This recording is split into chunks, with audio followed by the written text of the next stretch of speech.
Hey YouTubers, good morning, it's Rob Moffett. Guys, I had someone ask me a question about my camera. I recently purchased a few months ago the DJI Osmo Pocket, and they asked me if it was a good camera. It's 4-year-old technology. I think it came out 2018. I've always found it over the years an excellent strategy to keep video recording costs low, to buy the best camera that they ever made 4 years ago or 3 years ago, and don't buy the latest camera. And I found that to be over the years very good way to keep costs down. And I bought this a few months ago, and it's been surprisingly a very good camera. Let's talk about this camera. First of all, why in the world would you buy this? Most people have a phone that has a camera that is excellent. And I have a phone, obviously I'm filming with my phone, but it doesn't have stability. It's an old camera, it's an old phone.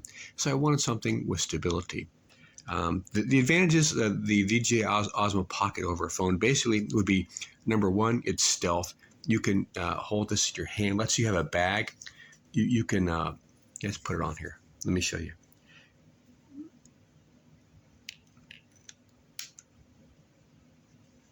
Now, you can't see it, but here, the lens is pointing forward. And if you have a bag in your hand, actually you can turn it this way so people can't see the screen. And if you have a bag and you're holding it, obviously you wouldn't have this on if you're trying to be discreet, but you can film walking around, doing city walk videos, whatever people like to do.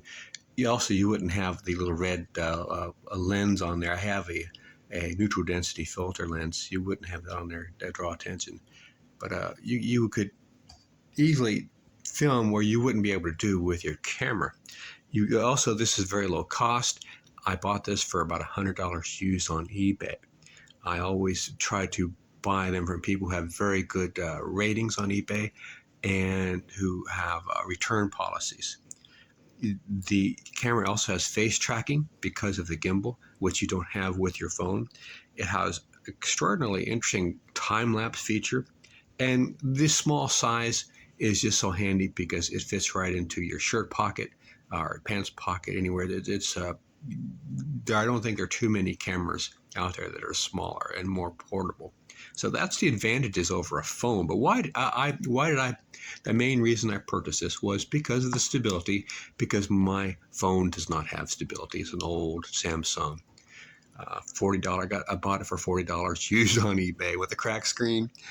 And so let's go over the features I like, and positive and negative. Number one, it's low cost because it's 3 or 4 year old phone or camera. It has decent audio. It has excellent stability. It has very good 4K images. Sometimes you purchase phones and they say they have 4K, but the images you get with it are just inferior. And they may be 4K, but they're just not the quality you would expect. It also, over the years, I've used cameras that were not good, and one of the reasons that they weren't good were because they were doing a lot of bad things, and this camera doesn't do bad things.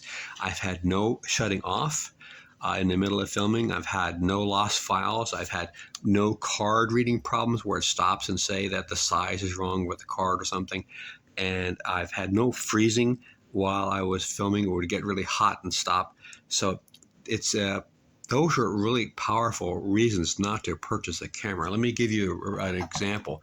I purchased this new. I broke my theory of buying used, and I had to send it back because it kept freezing. Then the second one that came, I would start sending me messages that it can't go on because the card was wrong. I'd reformat it still. I change the card, and it still would stop in the middle. But then the next 3 times would work fine.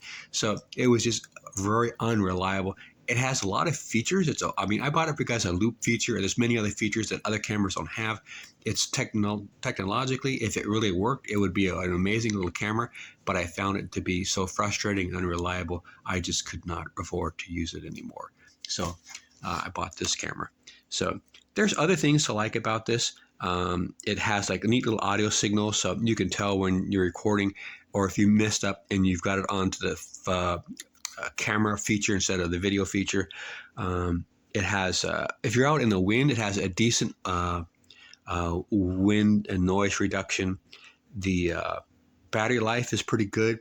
It has a flawless computer connection. I don't really edit on my phone.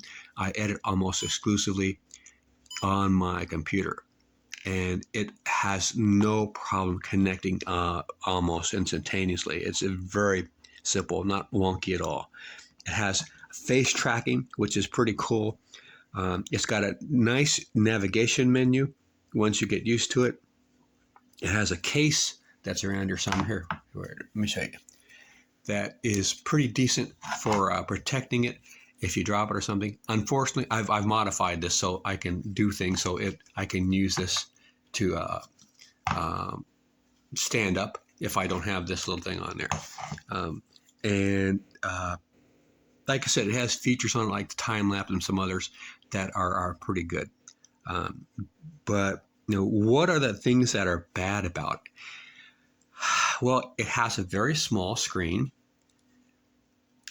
and I have found that I have to pay more attention because, like, if I'm just pointing and thinking that I have something in the frame, usually I'm shooting low, and so when I get my image, I've not cropped correctly, so it's not impossible, but it's kind of difficult to use with the little tiny postage stamp size screen. But it's not a deal breaker. You can learn to work with it. You have to set it up when you get it with your phone, which I didn't really enjoy at all. I've never enjoyed that to where I have to register something. I mean, it's mine. Why do I have to do anything else with it? Why do I have to register and so on? It's just not a pleasant feeling. The gimbal is pretty delicate, although I made a video a while back where I dropped it and I ended up having to fix it myself by just filing down parts of the gimbal. So I guess I'm saying it is delicate. On the other hand, I was able to fix it using a file, so that's not I guess that's pretty robust when you think about it that way. And it has an internal battery, which I prefer not. I'd rather have a battery I can replace. Let's sum up. The reason that I think this is a cool camera to get is because if you purchase used and you're lucky from a reliable source, it's an excellent cost, a really excellent cost. It has stealth capabilities that you won't find on a camera or a phone that made by other people. It has the face tracking, the time lapse, and some other features that are really unusual, and excellent stability. And the size is so handy; you can put it in your shirt pocket.